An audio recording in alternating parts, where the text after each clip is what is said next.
রাত 12টায় নিজের প্রিয় মানুষটিকে এইভাবে সারপ্রাইজ দিতে কার না ভালো লাগে একবার বলো তো। প্রিয় বলতে আমার বরমশাইয়ের জন্মদিন, ঠিক তার আগের দিন রাতের বেলায় এই সারপ্রাইজ। ও তো প্রথমে কিছুই জানতো না, সঙ্গে আবার ওর জন্য ওকে না বলে গিফটও নিয়ে এসেছি। আর দেখো কিভাবে দেখছে, মানে ও তো কিছু জানেই না।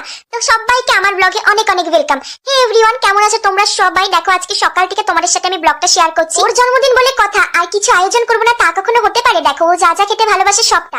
যেহেতু বিয়ে থেকে এই সবেমাত্র মাছ মাংস খেয়ে আসা হয়েছে, সেজন্য আর মাংসটা করলাম না। আর ওর এবার জন্মদিনটা পড়েছে শনিবারে। তো শনিবারে যেহেতু আমাদের বাড়িতে নিরামিষ, তো ওকে তার জন্য শুক্রবারই আমি যতটা পেরেছি করে খাইয়েছি। আর বৃহস্পতিবারে কিন্তু আমরা বিয়ে থেকে এসেছি। দেখো এখানে মাছ, মাছের মাথা, ভাজা ভুজি, মাছের ডিম। আর এখানে আমার মুখ চোখের অবস্থা দেখো, পুরো একদম ট্যান পড়ে গেছে। বাইরে যে রোদ্দুর, বাপরে। এই গরমে যত তাড়াতাড়ি পেরেছি একদম বরের সব পছন্দের রান্নাগুলো করে নিয়েছি। দেখো এখানে মাছের ঝোল করেছি, এটা হচ্ছে কাতলা মাছ, তোমাদের আলু বেগুন দিয়ে, তারপর উচ্ছে ভাজা, মাছের ডিমের বড়া, মাছ ভাজা। আর এখানটা ছিল আমার বরের সব থেকে মোস্ট ফেভারিট মুড়ি ঘন্ট। তো এখন এটাতে ঘি দিয়েছি, ঘি দিয়ে এটাকে ঢেকে রেখেছি। আর